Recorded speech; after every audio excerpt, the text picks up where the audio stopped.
Now we worked on the newsletter registration. Let's now work on the comments area for our individual events.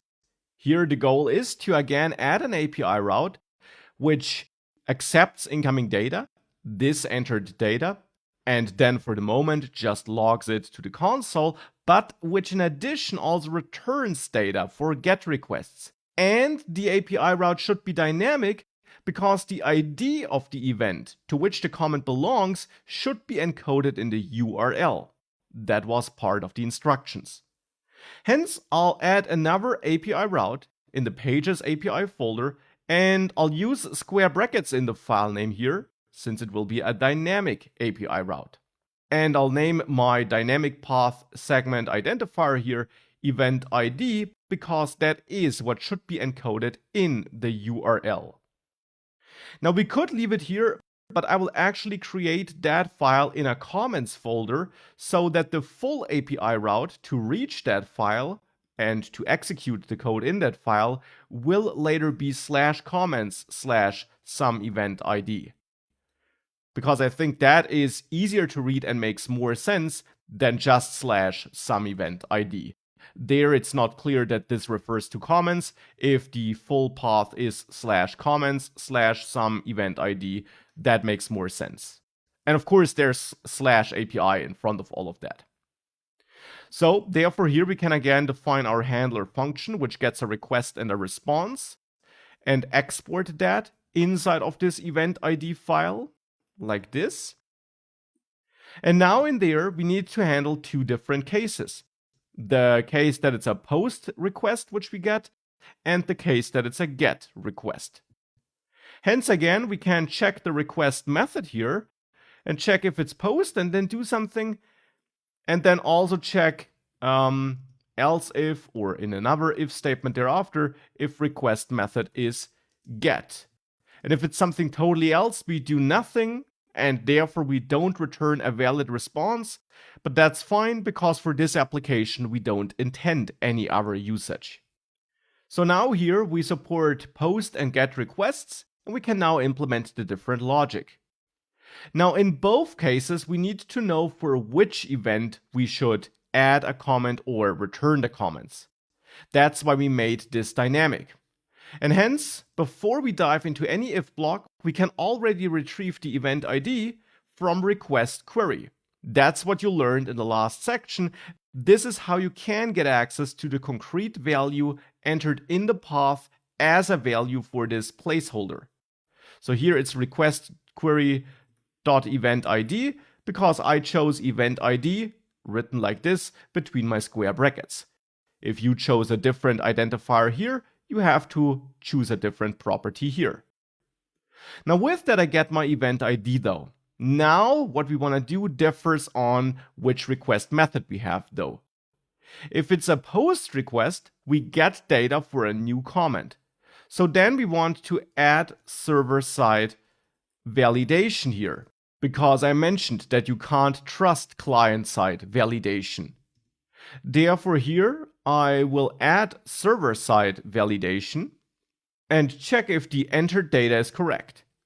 For this we first of all need to extract the entered data, so the data which is part of the incoming request, from the request body. And here I expect to get 3 pieces of data, which I'll pull out of the request body with object destructuring. I expect to get the email address of the user who left a comment, the name of the user, and then the comment text. And therefore, of course, when we later send a request from the client, so from the front-end code, we need to make sure that we include exactly these 3 properties into our request data. That's our responsibility later. With that, we'll then be able to extract it like this from the incoming request body.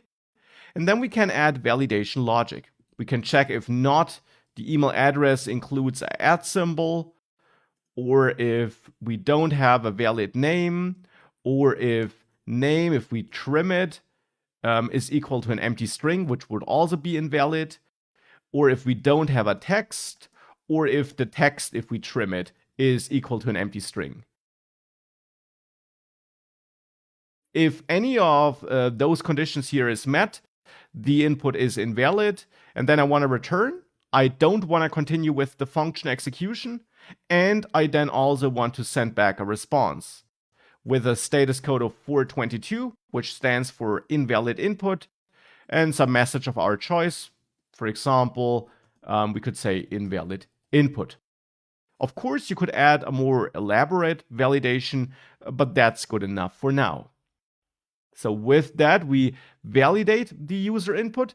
As a next step, after this if check, but still in the post method if check, we wanna do something. And for the moment, again, I'll just console log the data which we received. So I will console log email, name, and text here. We will soon do something more useful, but for the moment, that's it. Thereafter, I want to send back a response with a status code of 201, because we will have created a new comment. We don't actually do it here, but we will soon do so, and send back some data in JSON format, where we could send back a message of added comment. And actually, we can create a new comment object here, a new JavaScript object, with some random ID. For the moment, I'll just use the current date timestamp to create a dummy ID. We will also soon have a better ID, but for the moment, that's good enough.